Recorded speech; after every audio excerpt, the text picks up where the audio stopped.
our Sampaguita advocacy runs so strong in our blood that we have to make sure that we keep on planting our Sampaguitas across all our estates.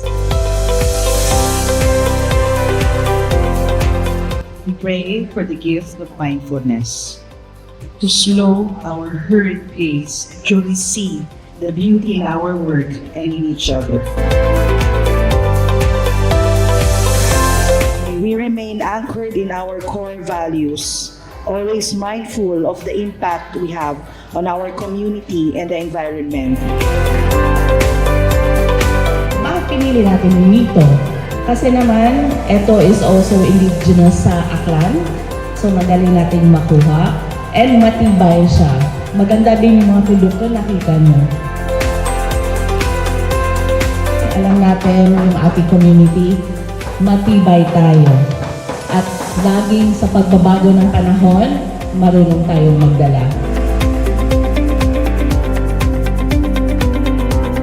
I would also like to take this opportunity to express our gratitude to Mega World for this partnership.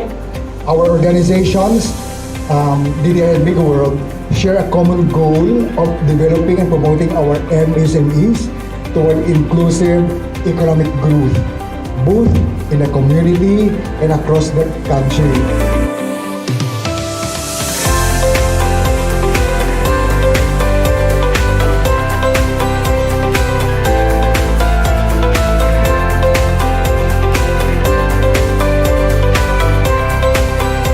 Ang magpasalamat po sa Mega World dahil sa yun po ay kasabay ang Panginoon.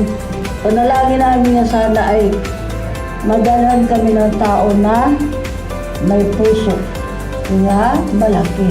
Kaya ito ang Mega World ang sumunod.